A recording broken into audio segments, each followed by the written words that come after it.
Cinderella story, out of nowhere, a former greenskeeper now about to become the Masters champion. It looks like I'm a wreck. It's in the hole! Tell them to go out there with all they got. And win just one for the Gipper. We have who's on first, what's on second, I don't know's on third. Life is a banquet, and most poor suckers are starving to death. It's the Al Travis Show. I've got him, Jack Zimmerman, on the program. Jack, how you doing, my boy? Good, Al. How you doing today? I'm good.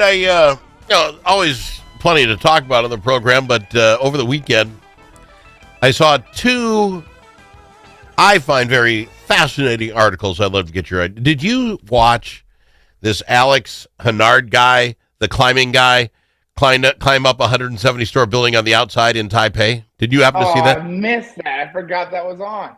It's on Netflix. You got to watch it. It is the craziest thing. It's a little long. It's 2 hours, but you know what? You can't really speed up. You're climbing a building.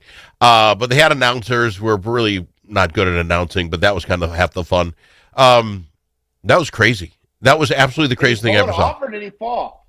Well, no. Come on. That's kind of like going to the Titanic, right? You know the ship goes down at the end. Had he not made it, I'm pretty sure Netflix wouldn't have had it on television, right? I mean, because there was no safety in that sort of. So he gets to the top, not to ruin it for you. But watching it, your fingers hurt because you see him gripping this building all the way up. You could just, and they're trying to describe it how it goes through. And he gets, man, the first hour, you're like, holy crap, he's only halfway there. Your arms are feeling tired. He climbed, well, it would be 80 stories in that first hour. And I turned to my kid and I said, I couldn't walk up 80 stories in an hour. And if I had, I'd be spent. And this guy's still climbing the outside for another 80 floors. It was crazy. You didn't see. I want you to watch it. It's on Netflix. Turn it in. You will enjoy it. If anything, speed through it. I was afraid you're going to look at your kid and tell him I thought you'd do more with your life. You know what I mean? Or something like that after watching a guy climb a building like that. I've often used the bad fathering techniques like that. I did not on this one. It was funny. It was our distraction. I already said this with Cupic. Because of the shooting early Saturday morning up here, all my kids were doing over here just on their phones, getting different angles and slowing it down. And I said, we got to stop talking about it. We just have to. It was getting crazy. And so we ended up watching 2 hours of a guy climbing a building, which was more relaxing than anything. I did want to talk to you about something else, however. We don't talk a lot of NASCAR anymore. And this year, the Brickyard 500 might be the race to watch. And do you know why? Tell me. Because Oscar Mayer is bringing their 6 Wienermobiles for a classic 6-on-1 race, all racing around to see who wins on the Brickyard. I love that idea. Who doesn't love a hot dog, Al? And then he turned into a car? Are you kidding? Well, you've seen the Wienermobiles, right? The actual Wiener. Yeah, they're out there, each one decorated with different toppings.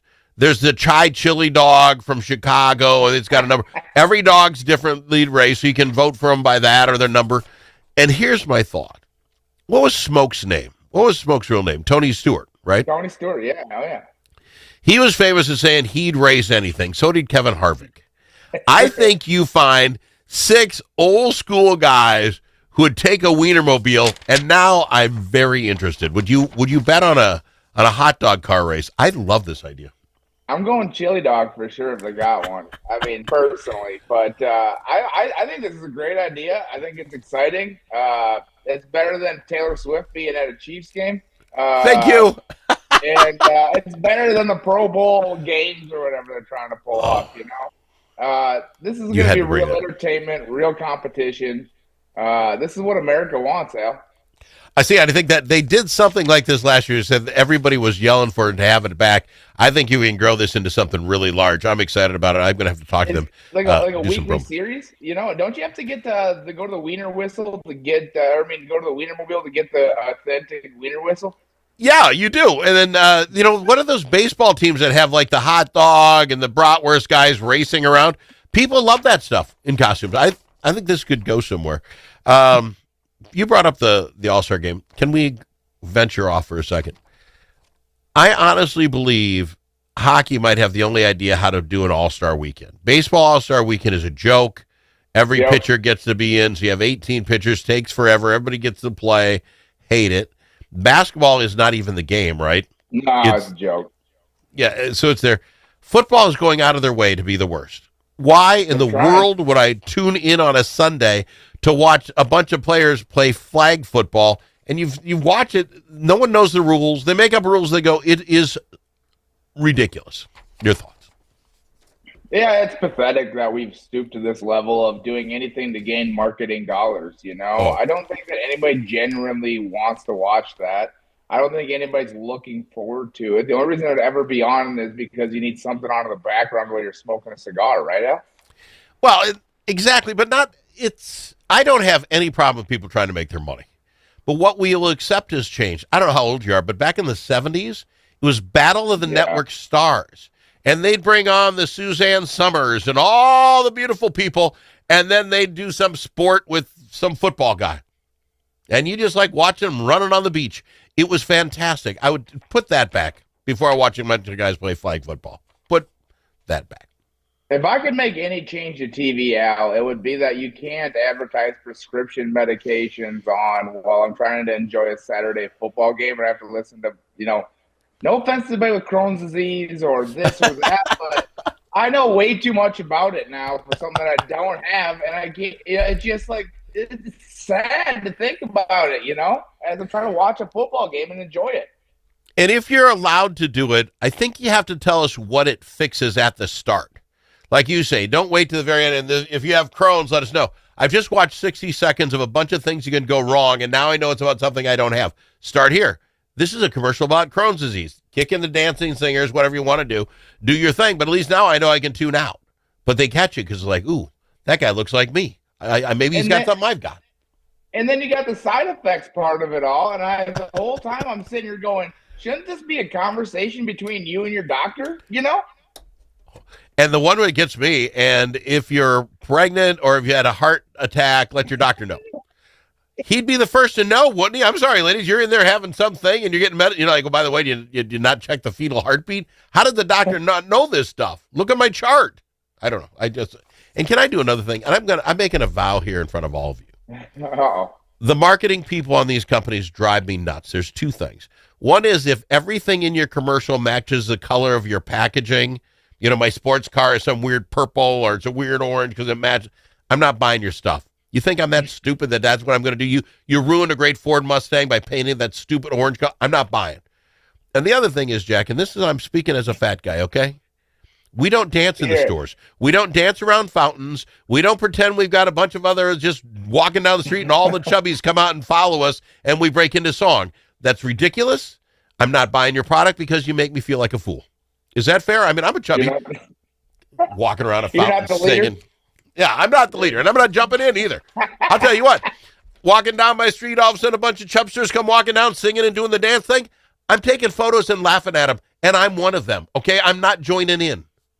You have a hard enough time golfing the full 18. That hurt, Jack. It's true, but it's because the truth hurts. I just sit there. They make it say like, oh, yeah, all us Chubbs guys, we just want to have your medicine and then we'll sing and dance in the aisles. Not what we do. I'm telling you right now. If they, you took the medicine and then you ran over and bought a, 6-pack of wings, got it. Okay, now you're talking my language. I got to go to break. We'll be back after this more. That hurt a little, Jack. Back after this. When the stakes are high at the Minnesota Capitol, you need more than a lobbyist. You need a partner. At Momentum Advocacy, we bring nearly 90 years of combined experience in government relations, public affairs, and strategic communications. From nonprofits to national corporations, we help organizations navigate Minnesota's political landscape with integrity, insight, and results. Whether you need legislative champions or headlines, Momentum Advocacy delivers. For more, visit momentum-advocacy.com. Momentum Advocacy, your friends at the Capitol. If it's your turn to host a game, Grandpa's Barbecue suggests you try something different. Put out the perfect barbecue flavor of Grandpa's Barbecue. Add it to your ribs, dip the meatballs, or drench your wings in the original flavor of Grandpa's Barbecue. It isn't too hot or spicy, fruity or smoky or whatever. Grandpa's Barbecue. Available in select stores and online at grandpasbarbecueshop.com.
The Al Travis Show, the last place you can go and hear all sides. Respectful, thoughtful, and grateful. Grateful to have me. Jack Zimmerman on with us today. Jack, after having watched the football games yesterday, will you join me in the nationwide gathering of votes to get all NFL teams to be games to be played in a domed stadium? Yes, I'm all signing the petition. Yeah, we've got to have it. That Patriots-Broncos game, I really was hoping for something fun out of that. And for the first half or whatever, I guess it was all right. But once the snow started, it was all over. What do we have, 3-4 missed field goals pretty much back to back to back? And at one point, you couldn't tell where they were on the field. The announcer's like, I think that's the 23-yard line. It just wasn't football. Yeah, and it felt like, too, the guys couldn't even move on the field. Like, they couldn't hardly tackle, you know what I mean? Yeah. They couldn't make a second effort. They couldn't do anything. You knew they weren't really going to try to pass the ball. It was impossible. You couldn't even see it. The punting was ridiculous. I mean, I could go on and on and on. It just took the fun out of the game. I would have been much better off. I hate to say it, but, I mean, at that point of the season with everything on the line, do we not just take a break for 15 minutes or for a half hour or whatever it's got to be until we can play ball again? I don't, baseball will stop if the rain gets too hard, whatever. The stopping drives me crazy, too. There was a play where a friend of mine who doesn't watch a lot of football, but he texted me, did you just see that? And basically the Patriots are handing off to the running back, but he slipped and was on his face. Quarterback couldn't make the handoff, so he went to take off. He slipped. And he says, funniest thing I ever seen, 2 grown men were laying on the ground. No one had touched them. It was just the conditions. It's just not football. I wanted more out of that. Good. Some of the best athletes alive couldn't even, take off like that. Like you were saying, that's ridiculous. These guys that work way too hard and do everything they can to stay healthy all year, and then you're trying to run and play in that kind of condition, it's not fair. No. And again, I keep pushing. People think I'm nuts, but I honestly, you would not have your Super Bowl under those conditions, and that's just 2 weeks from now, right? You wouldn't do that. On the other game, what do you think of my boy Sam Darnold? End up winning. Now he's won 2 postseason games, so I think that monkey's off his back. This was a shootout against Stafford, arguably one of the best players in the league this year. Your thoughts on the Seahawks and the Rams? It's going to look really bad on Minnesota if Sam Darnold goes and wins the Super Bowl, but it only reinforces what we've always believed, Al. Minnesota is cursed. Oh, it doesn't matter who's playing quarterback. It doesn't matter who's coaching. None of it matters in Minnesota. We are just cursed, What hurts is now we're watching an old Viking, Mr. Darnold, do well. We want to wish him well, but it hurts us at the same time. We're not even in the playoffs anymore. And we can be hurt every time this cat wins another game because it's another dig to us. I want him to do well. You know what? We'll take the hurt. There's a kid, 5 different teams, wins 14 games with us, and we won't pay him. He finally had a season where he would get paid, right? Seattle paid him the $100 million. Good for him. I don't hate him at all for leaving us. And now he showed that he could get another 14 wins and now possibly a Super Bowl. We messed up. Yeah, I mean, they really put it all together up there. They look like the most complete team, in my belief. I think that New England's going to have a really hard time handling Seattle. I mean, I'm pulling for New England, but I think Seattle's going to win it. I think so, too. Now, because we won't get you back until after, can you do me the favor and make sure you watch the flag football game so we could bust that down, play by. I wouldn't miss it for the world. Oh, thank you, because that's going to be a whole week off and nothing if I can't talk something, and that's going to be going on. It's unbelievable. You keeping up with your Timberwolves? No, I haven't been able to keep up with them as much as I'd like to. I know that we've been pretty hot going down the stretch here that I've been keeping up. Well, they were hot for a while, but now not so much. They are on a 5-game losing skid. And they've got the team that just beat us by 25 points, Golden State Warriors, again tonight. I'm hoping they do that psycho thing, like the girls I went to high school with. Good one day, not so much the next. Hopefully they'll show up and be the players they can be tonight and beat Golden State. But I saw nothing in them yesterday that showed me that they had any fight in them whatsoever. How can they get so up and down now where they can play that hot for so long and then you just can't put it like a game together? See, but it's the difference between a 37-10 OKC, right? Oklahoma City Great team, great ball players, but they want to win every game. I think Minnesota is now in as, well, you know what, we'll do fine in the playoffs. And they just have that mentality that these 80 games don't matter. But I think, because they had 38 points in the third, the Warriors, that's 2 games in a row where they just laid down and gave the other team 138, the other one 48 points in a quarter, and you couldn't come back from it. You're not that good. It's a mental thing. They have the talent, I thoroughly believe that, but mentally they're not the team we need, or not the team they need to be, my opinion. Yeah, I hope they can get it together. It'd be fun to see, Timberwolves go make a late run. That's the one thing about basketball that's cool is you get so many games out of a series. Yeah. You know what I mean? Now there's football, it's one and done. Yeah, I think they have 25 games to go, so that if they're going to get on a streak, they need to do it pretty quick. Jack, I appreciate you, my friend. Stay warm and be careful if you're out there driving, my boy. Thanks, Al. I always appreciate you. No, it's always a pleasure having you on. Jack Zimmerman, JackZimmermanMN.com. Check him out today.